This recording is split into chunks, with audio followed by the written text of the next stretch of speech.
हम ये हमारे शमी को गाली देने वालों से कहेंगे, प्यारे शमी के जैसा बॉलर फिर कभी नहीं मिलेगा भारत को इंशाअल्लाह। और जो लोग हमसे कहते हैं, जो लोग आकर मंजलिस पर तनकीद करते हैं कि मंजलिस एक फिरका परस्त पार्टी है, मंजलिस जीतेगी तो फिरका परस्ती बढ़ेगी, अरे कौन सी तुम सेकुलरिज्म की बात कर रहे हो? मेरे अजीज दोस्तों और बुजुर्गों, मेरी इज्जतदार मां और बहनों, ये जो मुसलमानों से नफरत है किस हद तक पहुंच गई, इसकी एक मिसाल देता हूं। मुसलमानों से फिरका परस्ती की सद तक आसमानों को छू रही है, एक मिसाल देकर चले जाऊंगा। पाकिस्तान और इंडिया का क्रिकेट मैच हुआ ना, मैं तो यह कहा था मोदी जी से कि इस मैच मत खेलो आप। मैं तो कहा था कि मैच इसलिए मत खेलो क्योंकि पाकिस्तान से टेररिस्ट कश्मीर में आके वहां के सिविलियन को गोली मार रहे, हमारे 10 सिपाहियों को मार दिए। मगर मैच हुआ, खेल है, 11 खिलाड़ी क्रिकेट मैच में खेलते हैं एक तरफ एक टीम में। बदकिस्मती से भारत हार गया, तो किस पर इल्जाम लगाया शिकस्त का? किस पर लगाया इल्जाम, बोलो किस पर इल्जाम लगा? किस पर इल्जाम लगा? तो क्या शमी एक ही प्लेयर था 11 में?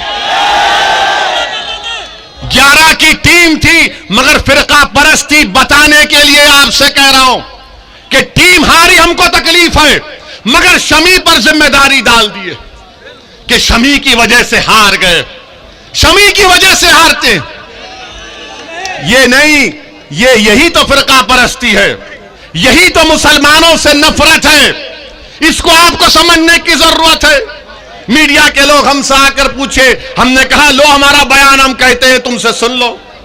मेरे अजीज दोस्तों और बुजुर्गों, ये एक मिसाल है कि क्रिकेट के मैच में भी, खेल के मैदान में भी भारत की सियासत, भारत का माहौल इस तरह कर दिया गया कि हर चीज के लिए जिम्मेदार मुसलमान को बना दिया जाता है। कौन उठाएगा आवाज फिर? और लोग आकर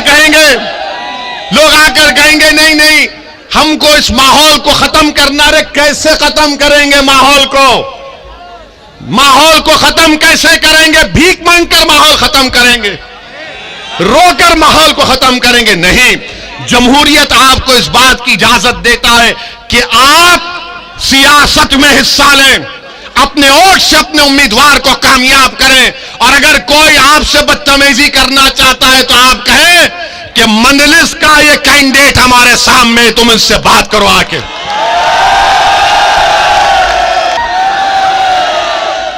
बाबा बड़ी बड़ी बातें करते हैं, और बाबा ने परसों बयान दिया कि हम कोई मजहब को नहीं करते, हम कोई वैसा नहीं करते, लंबी लंबी छोड़ दिए बाबा भी।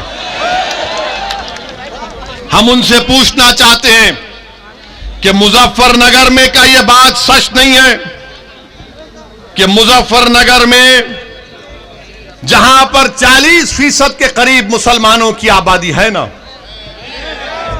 यहां पर 40% मुसलमानों की आबादी के लिए आपको ये बताना चाहूंगा कि सिर्फ 4 कम्युनिटी हेल्थ सेंटर, जहां पर 40% मुसलमान है वहां पर 4 हैं।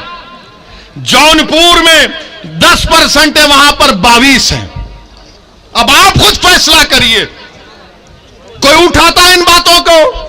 कम्युनिटी हेल्थ केयर सेंटर की जरूरत है, मगर इस पर कोई बात ही नहीं होती। और फिर तीसरी बात जो इसमें अहम बात यह है कि मुजफ्फरनगर का फसाद हुआ, और यही योगी सरकार ने 70 केसेस को वापस ले लिया। कितने? 70 से ज्यादा केसेस को, इनके बड़े बड़े नेताओं के खिलाफ केसेस को वापस ले लिया। इनका एक एमएलए है विक्रम सैनी, कठौली का, बीजेपी का एमएलए, जिसको कोर्ट ने बरी कर दिया। किस बुनियाद पर? कि इसके खिलाफ एविडेंस नहीं है।